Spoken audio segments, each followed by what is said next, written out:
हाय सांग मैंने जय जगन्नाथ आसतु आज आंबसरा आचार बनवा कौन कौन दरकार सामग्री देखु सोरिष आ मेथी भल भाव भाजा भाजी करदे बेस रस्ट करें हाल्का भाजबे शिल जाल दे भाजबे भजा भाजी होगला ठीक भल भाव हाल्का भाजला गोटे साइड को रखीदबा भजा भाजी होगला साइड को रखीदबा ठंडा हाँपाई ठंडा होगला पाउडर करवा आसतु एकानी गुड़ पकई 1.5 किलो गुड़ पकई 2 किलो आंब सड़ा को 1.5 किलो गुड़ पकई पानी भी दे देती तार से गुड़ हो था यार आम आंब सड़ा कौन कौन दरकार पकेबा मर्च गुंड पकेबा 2 चमचा मर्च गुंड पड़गला तापर आसला जो जो ठंडा कर रखी थे से पाउडर कर दीची देखु मेथी टिके पकईदेली सोरिष 2 चमचा लुण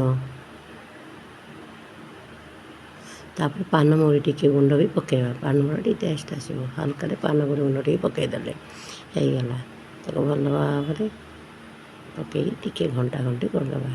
सियाड़े तेल भी गरम बसई देती तेल भी आनी तेल भी पकईदे सोर्ष तेल गोटे 400 ग्राम सोर्ष तेल गरम कर देखो तेल भी पकाऊे देखो सब पड़गला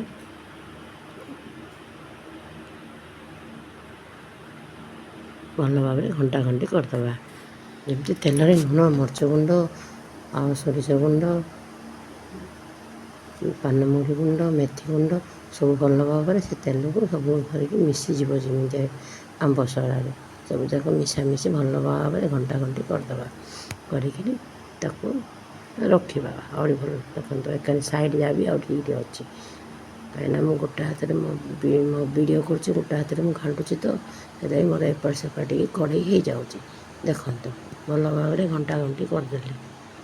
देखो होगला पूरा मसला मसली घंटा घंटी भल भाव होगला तेल भी ताक धरदेला एवं गुड़ भी ठंडा हो जाए पाग बसई आने गुड़ पकईदबा देखो होगला मोर पूरा मसला जड़गला भितर एवं आने गुड़ पकईबा गुड़ पागटा बेसी हार्ड करें हाल्का टिके रखिए जमी हाथ को लठ लठ लगे पे देखो मुझे गुड़ भी पकईदेली गुड़ पकई भल भाव घंटा घंटी करदबा जमी गुड़ लुण मर्च गुंड